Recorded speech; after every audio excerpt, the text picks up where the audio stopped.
falou pela recorrida.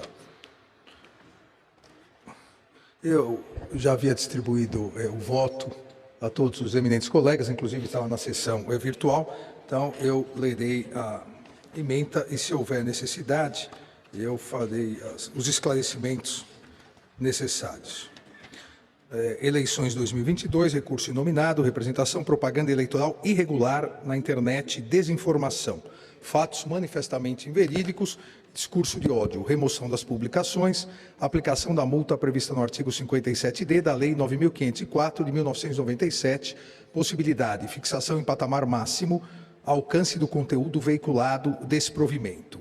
A lisura do pleito eleitoral deve ser resguardada sob pena de esvaziamento da tutela da propaganda eleitoral e, portanto, as competências constitucionais desta Corte Eleitoral, inclusive no tocante à fiscalização, são instrumentos necessários para garantir a obrigação constitucional de se resguardar eleições livres e legítimas, e cito precedentes.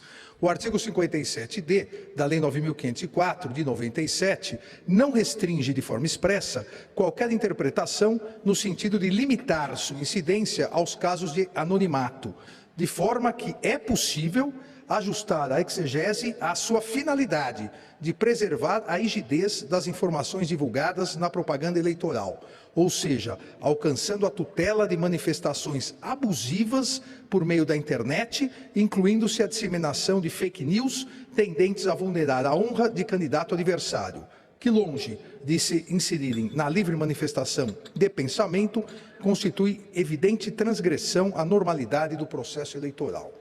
Descabe a aplicação dos princípios da razoabilidade e da proporcionalidade para diminuir o valor da penalidade aplicada, uma vez que o critério utilizado para sua fixação foi o substancial alcance do conteúdo veiculado. Lembrando aqui que o recorrente tem milhões de seguidores, então isso foi disseminado de forma exponencial. Também lembrando o que foi dito pelo advogado da recorrida, isso foi feito num período muito próximo, exatamente para se evitar isso, em virtude da internet. É possível, aqueles que transgridem a legislação tentam evitar a punição postando em período extremamente próximo. Por isso, esse Tribunal Superior Eleitoral, o plenário desse Tribunal Superior Eleitoral, aprovou resolução determinando que, em casos como tais, as plataformas, as Big Techs, deveriam remover em 1 hora, exatamente para impedir o que se fez nas eleições passadas, seja de 2018, seja de 2020. Uma série de fake news no dia anterior, nas 48 horas, e principalmente no dia anterior e no dia das eleições, porque as plataformas retiravam em 24 horas, ou seja, só depois das eleições. A Justiça Eleitoral não tem o direito, tem o dever de fazer com que as suas decisões sejam realmente instrumentos necessários para garantir a nossa obrigação constitucional de resguardo das eleições livres e legítimas. Por isso que mantenho a decisão e voto no sentido do recurso inominado desprovido. Passo a palavra ao eminente ministro Raul Araújo, que destacou para que proceda o seu voto. Boa noite, senhor presidente, senhora ministra Carmenusa, senhores ministros, senhor vice-procurador-geral eleitoral, senhoras e senhores advogadas e advogados, servidoras e servidores. Também cumprimento os estudantes do curso de Direito da Universidade Uniarp de Santa Catarina, os ilustres advogados que produziram as sustentações orais, doutor Tarcísio Vieira de Carvalho Neto, doutor Marcelo Schmidt, cumprimento Vossa Excelência também.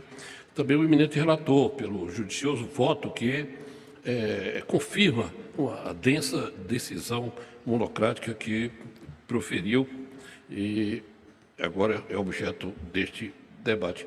Mas entendo ser a democracia um ambiente político, social, econômico, enfim, no qual, em todas as ordens do universo social, prevalece a liberdade.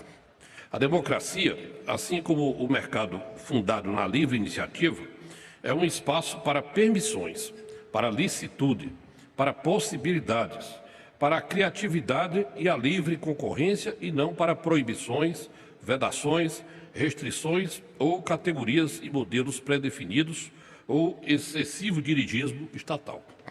Evidentemente, essa ampla liberdade referida, seja no campo político, seja no econômico ou noutra seara, não é absoluta e irrestrita a ponto de ensejar abusos e impunidades que a ninguém sensibiliza ou interessa defender. Um mínimo de intervencionismo estatal faz-se sempre necessário, de modo a inibir práticas desleais, selvageria e gratuitas agressões desmedidas, onde o mais forte e poderoso possa livremente submeter ou explorar os mais fracos. Não é disso que se trata. Trata-se apenas de a democracia deixar prevalecer em todas as vertentes do universo social conceitos, ideias e regras de tolerância, de pluralidade, de convivência pacífica de contrários, de concorrência livre e sadia e de debates francos e seminais. Na prática, o grande desafio dos chamados órgãos e entidades de controle no Estado Democrático de Direito, seu teste ácido, está em encontrar a medida certa e adequada ao observar passivamente o cenário social e atuar e fazer incidir apenas pontualmente o intervencionismo mínimo e proporcional, necessário e adequado a cada situação. Nas mais das vezes, o protagonismo estatal deve ser autocontido.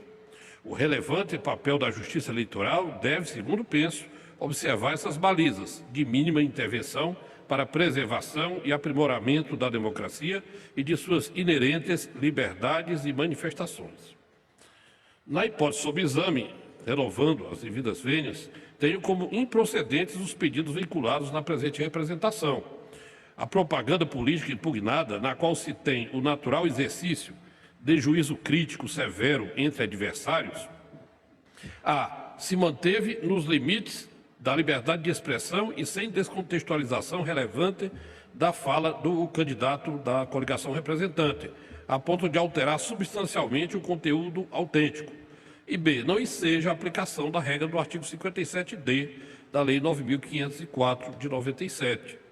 O vídeo impugnado possui o seguinte teor, abro aspas, Nicolas Ferreira diz, 242,2 bilhões de reais. É isso mesmo que você ouviu. O que você faria com esse dinheiro? Quantas pessoas você iria ajudar? Pois é, foi esse o valor que o PT desviou da saúde brasileira apenas nos 3 primeiros governos deles. Agora eu te pergunto, como seria a pandemia se o Brasil tivesse investido esse valor todo na infraestrutura de hospitais? Quantas vidas poderiam ter sido salvas? Se um leito de hospital custa hoje R$67 mil por mês para se manter, isso significa que o governo, na época, poderia pagar quase 4 milhões de meses de leitos de UTI. E aí, como teria sido a pandemia? Eu não estou falando de dinheiro que não existia. Era um recurso que estava na mão do governo, isso só de saúde. Será que chamar o presidente Bolsonaro de genocida não é uma forma de desviar sua atenção? Fica fácil apontar para o seu sucesso quando você sabe o tamanho do estrago que o seu governo causou. Né, Lula? Olha o que ele mesmo disse sobre educação no seu governo. Luiz Inácio Lula da Silva. As pessoas que são analfabetas ficaram analfabetas porque esse país nunca teve um governo que se preocupasse com a educação. Retorna Nicolas Ferreira.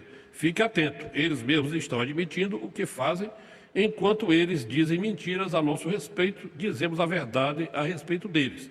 Somente com isso iremos manter o nosso país no caminho certo. Retroceder não pode ser uma opção. Vote 22, Bolsonaro. Fecho aspas. Sendo a ampla liberdade de expressão uma das garantias constitucionais essenciais numa sociedade democrática, não se pode ter como ilícita a manifestação acima transcrita, me parece, com a devida vênia, pronunciada num contexto de plena campanha política. Mesmo sendo custoso assenhorar-se dos fatos e estar apto a discutir as diversas perspectivas que informam a vida de diferentes setores da sociedade, que nem sempre a mesma parcela da sociedade possa ser vencedora em toda e qualquer discussão, é a riqueza do amplo debate livre, travado na ágora nacional, que garante a legitimidade e a transparência do processo eleitoral. Consoante assentado pelo Egresso Supremo Tribunal Federal na reclamação 22.328, Rio de Janeiro, de relatoria do eminente ministro Luiz Roberto Barroso, a liberdade de expressão detém posição preferencial no Estado Democrático Brasileiro, porque é uma pré-condição para o exercício esclarecido de outros direitos e liberdades, o que inclui o exercício do convencimento do eleitor com a escolha de determinada candidatura.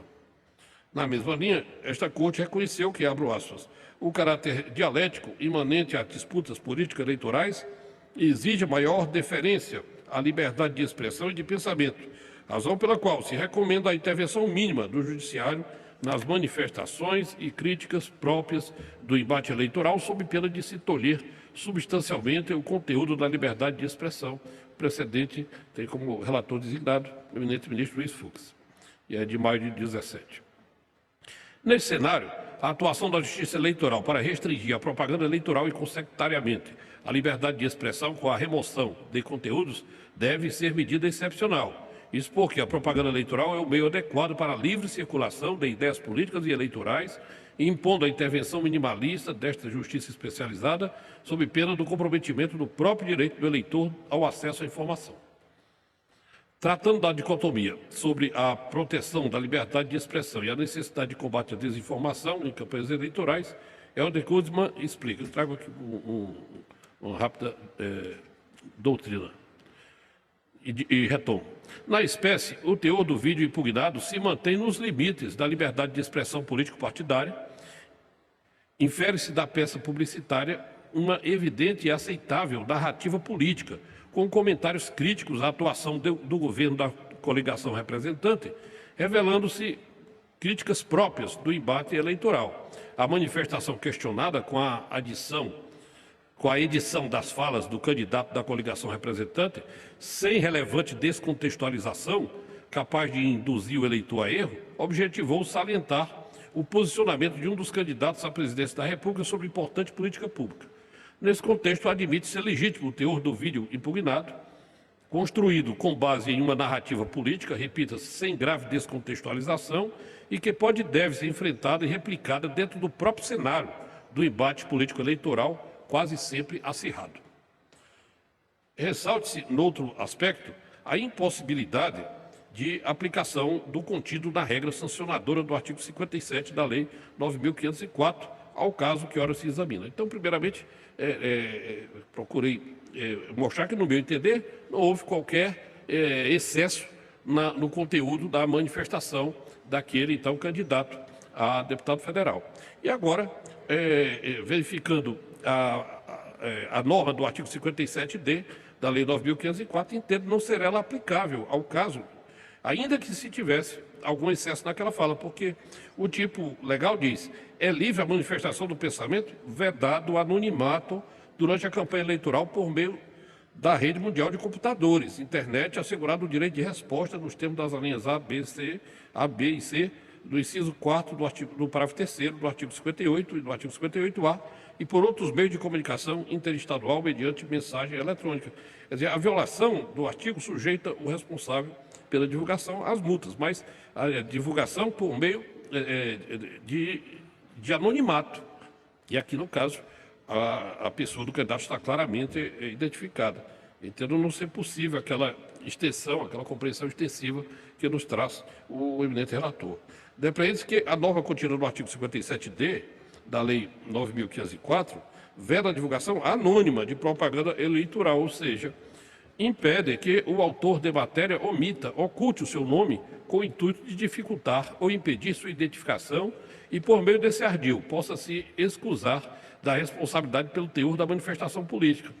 Nessa quadra, o caso ora analisado expõe uma situação diametralmente oposta, pois o autor da publicidade assume plenamente a sua autoria e identidade, revelando a vontade consciente de divulgar a informação ali contida.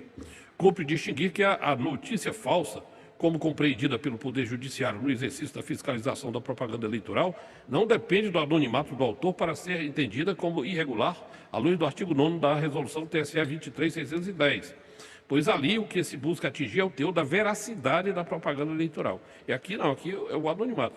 Já no anonimato, a norma busca alcançar quem publica a notícia sem assumir a sua autoria, ocultando-se ao fazer a notícia alcançar o maior número possível de pessoas, impactando a formação de vontade eleitoral de parcela do eleitorado. Tanto é assim que a sanção é imposta ao divulgador anônimo, ao dizer que a violação do disposto desse artigo sujeitará o responsável pela divulgação da propaganda anônima. Verifica-se que são duas situações normativas distintas, uma delas voltada à identificação de quem firma ato de propaganda e a outra centrada na avaliação da veracidade do conteúdo da propaganda. Nessa ordem de ideias, não se observa uma correlação necessária e indissolúvel entre as duas normas, sendo possível falar em notícia falsa veiculada por pessoa identificada ou por pessoa anônima, bem como se falar em notícia julgada válida, divulgada por pessoa identificada ou por pessoa anônima. Nesse contexto, o artigo 57D da Lei das Eleições não contém uma latitude hermenêutica tão elástica que permita a unificação do anonimato e da fake news como se fossem duas espécies de um mesmo fenômeno social. Eis que a norma legal, que sempre deve ser prestigiada, apenas faz endereçamento certeiro para a omissão da identidade do responsável pela divulgação da notícia.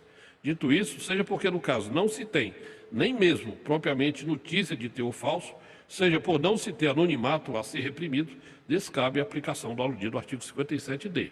Nessa quadra, entende-se não ser viável a aplicação do presente caso da regra preconizada, uma vez que tal norma visa coibir a proliferação de conteúdo sob anonimato, o que claramente não se observa no presente caso, cuja autoria está plenamente assumida e caracterizada. Essa compreensão encontra amparo na jurisprudência desse tribunal. Trago precedente com o eminente ministro Ricardo Lewandowski, que se diz que a sanção prevista no artigo 57D, parágrafo 2º da Lei 9504, não se aplica à hipótese, tendo em vista que não ficou configurado o anonimato. No outro precedente, com o eminente ministro Benedito Gonçalves, se diz: no caso, porém, extrai-se da moldura fática a qual que a autoria da postagem na rede social Facebook era conhecida, não havendo falar em anonimato. No mesmo sentido, cita outra hipótese com o ministro Jorge Mussa. E, por fim, mais uma com o eminente ministro Sérgio Banhos. Desse modo, ainda que o colegiado deste tribunal passe a admitir a aplicação da regra sancionadora contida no artigo 57D, há casos em que não se desconhece a autoria, considerando a alteração de entendimento e em homenagem ao princípio constitucional da anualidade, deve-se aplicá-la com efeitos prospectivos aos casos do ciclo eleitoral seguinte. Ante o exposto, renovamos as mais respeitosas vênias aos entendimentos contrários, divirjo para dar provimento ao recurso, julgando consequentemente improcedentes os pedidos veiculados na representação, visto que a propaganda impugnada se mantém nos limites da liberdade de expressão e sem descontextualização relevante da fala do candidato da representante, a ponto de alterar substancialmente o conteúdo. B. É inviável a aplicação da sanção prevista no artigo 57D da Lei 9.504 ao presente caso, uma vez que a autoria está devidamente configurada. E C.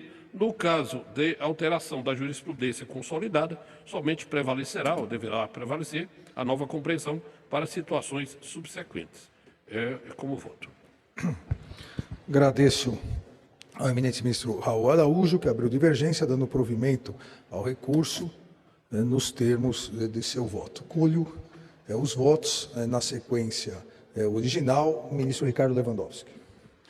Senhor presidente, cumprimento Vossa Excelência, ministro Alexandre Moraes, cumprimento a nossa prezada ministra do Supremo Tribunal Federal, integrante desta corte, ministra Carmen Lúcia Antunes Rocha, cumprimento o nosso corregedor-geral eleitoral, ministro Benedito Gonçalves, cumprimento o ministro Raul Araújo, digno integrante também do STJ, cumprimento o doutor Sérgio Banhos, ministro, representante dos juristas, também cumprimento o Carlos Bastílio Urbach, ministro, professor, colega nosso da Faculdade de Direito do Largo de São Francisco. Cumprimento também o eminente vice-procurador-geral eleitoral, doutor Paulo Gustavo Goni Branco, os oradores que nos brindaram com magníficas sustentações orais na noite de hoje, doutor Tarcísio Vieira de Carvalho Neto, também doutor Marcelo Winch Schmidt. Presidente, eu trago um voto brevíssimo, mas creio que talvez seja importante pontuar alguns aspectos, tendo em conta o vertical voto agora proferido pelo ministro Raul Araújo Filho. Presidente, eu recordo que na ementa que redigi para o acordo que resultou o julgamento da petição 9.412 do Distrito Federal no Supremo Tribunal Federal, eu assentei, entre aspas, que a liberdade de expressão é um direito fundamental que, todavia, precisa ser compatibilizado com outros direitos e deveres estabelecidos na Constituição.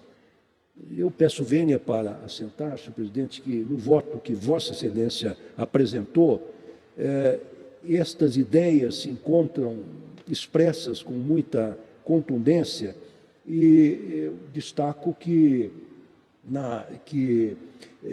Vossa Excelência disse isso, senhor presidente, eu concordo, que a liberdade de expressão não afiança ou não garante ou não assegura aos pré-candidatos e apoiadores a propagação de discursos de ódio, de ideias contrárias à ordem constitucional e de deliberada desordem informacional.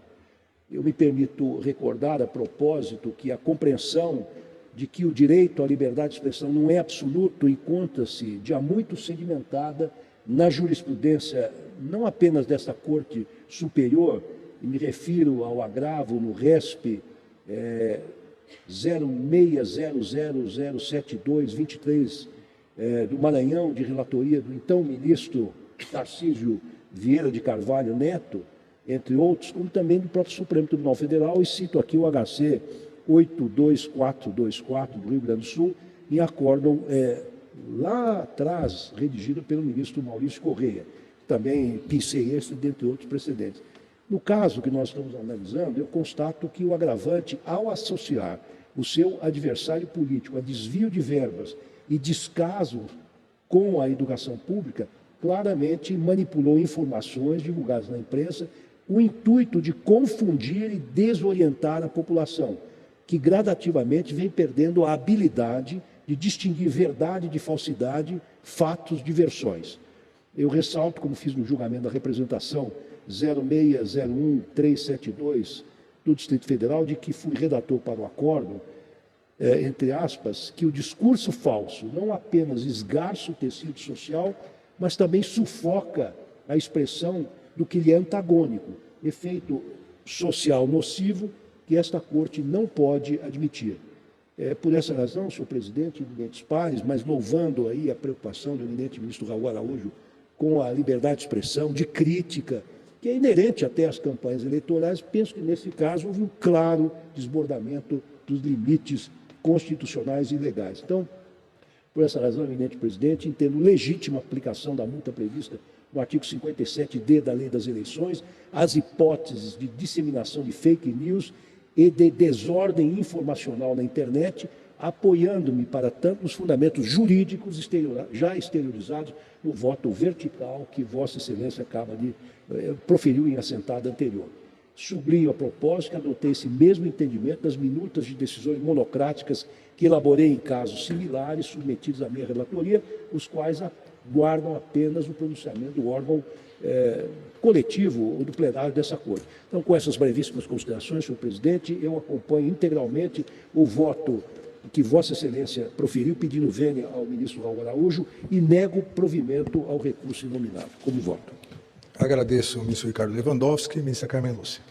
Senhor presidente, ministro relator Alexandre de Moraes, senhores ministros, ministro vice-presidente Ricardo Lewandowski, senhor ministro corregedor Benedito, senhor ministro Raul Araújo, ministro Sérgio Banhos, ministro Carlos Robá, senhor vice-procurador-geral eleitoral, senhores advogados, especial cumprimento àqueles que assomaram à tribuna, defendendo suas teses de maneira tão bem posta. Cumprimento ainda os estudantes do curso de Direito da Universidade Alto Vale do Rio do Peixe. São muito bem-vindos, como o ministro-presidente já acentuou, senhores servidores. Presidente, tenho para mim que Vossa Excelência já tinha lançado o voto no virtual, que a questão não é exatamente de liberdade de expressão. Ninguém discute a liberdade de expressão, eu menos do que todo mundo, que tenho nisso um apego total, até porque no meu caso é visceral, a minha dependência, todas as minhas experiências pela liberdade de expressão. Acho que, e tenho insistido, que é preciso fazer a distinção entre a liberdade, que o direito constitucional, que o direito contemporâneo, que o direito desde sempre foi se construindo e se estruturando para garantir às pessoas. Quanto mais livre a pessoa, mais possível ela ter na sua identidade a possibilidade de realizar suas vocações, seus talentos e se dar a chance de ser feliz para ela e para os outros. Então, a expressão como manifestação da liberdade é garantida no sistema democrático. A expressão que se transforma numa lesão, numa violência contra outra pessoa, ou no caso que estamos discutindo, contra o sistema democrático eleitoral, é que é restringida na sua manifestação para que não haja a destruição, a erosão da própria democracia. Nós temos eleições, nós temos a liberdade exercida exclusivamente no espaço democrático. Então, aqui acho que não estamos discutindo, não é a liberdade de expressão, com todas as vênias, evidentemente, das compreensões diferentes. O que nós estamos discutindo é se a expressão posta num determinado caso, num determinado quadro, aqui descrito desde o relatório do ministro Alexandre de Moraes, do ministro presidente, se ele se enquadra num espaço de liberdade, e foi demonstrado em seu voto, e peço vênia ao ministro Raul Araújo, que divergiu, para dizer que a expressão que é posta em detrimento das liberdades de todos os eleitores, que constitucionalmente têm o direito fundamental de receber informações corretas no que eles dependem, do que eles dependem, para exercer o seu direito à escolha democrática dos seus representantes, tenho para mim que isto não é o direito constitucional, que isto é uma lesão ao direito constitucional e não apenas de um eleitor, mas do processo democrático eleitoral.